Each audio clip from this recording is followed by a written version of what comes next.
Lenses are expensive. When most people start out in photography, they spend the majority of their budget on the camera. And when it comes time to find a proper lens, they don't have a lot of money left to buy a good lens.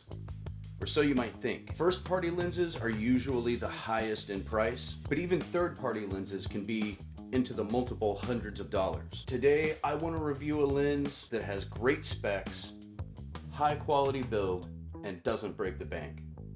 This is the TT Artisan 1.2 50mm. So first let's talk about the specs, then we'll get into some sample pictures. This lens is a fixed 50mm lens.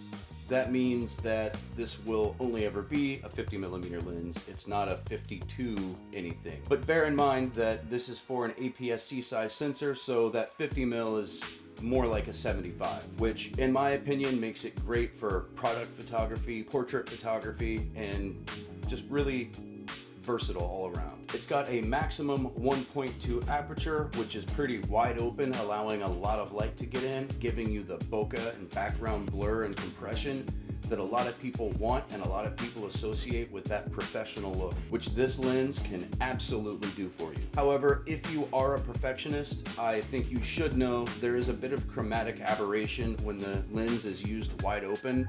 So I would recommend stopping it down only to about 1.4. Although, to be honest, the average person isn't going to notice a little bit of chromatic aberration. As far as the build quality goes, the lens is dense and heavy. It's got a solid, sturdy metal construction. The focus ring is really nice and smooth, and the aperture ring is also nice and smooth. The aperture ring is also stepped, which means you're going to be able to feel this clickiness when you adjust the aperture. It's almost like haptic feedback on your phone keyboard, except it's achieved in a mechanical way and not through electronics. It comes with a plastic cap for the back element and a metal lens cap for the front glass. When you buy a new lens, you're going to want to get some filters for it.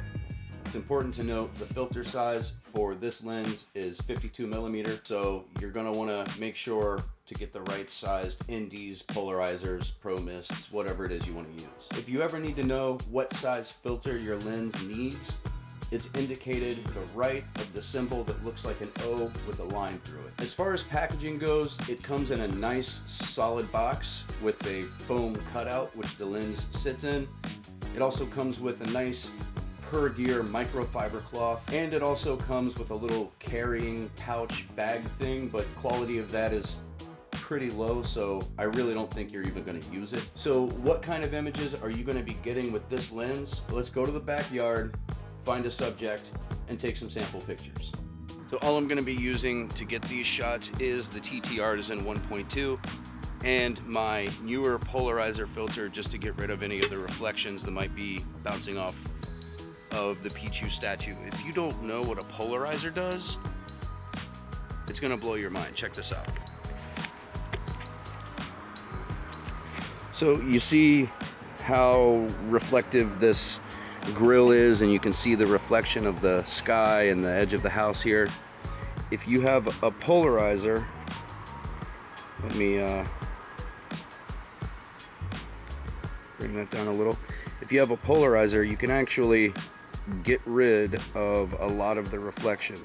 So depending on how open your aperture is, you see reflection's huge here, and then I spin this filter around and it kind of takes it away a little bit. It's really useful for vehicle photography, especially useful if you wear glasses and you're trying to get a portrait, or you're trying to get a portrait of someone who wears glasses. It can take the reflection off the glasses so you can see the person's eyes. If you're shooting landscapes with it, it makes water look a lot better, like lakes, ponds, anything like that, even puddles.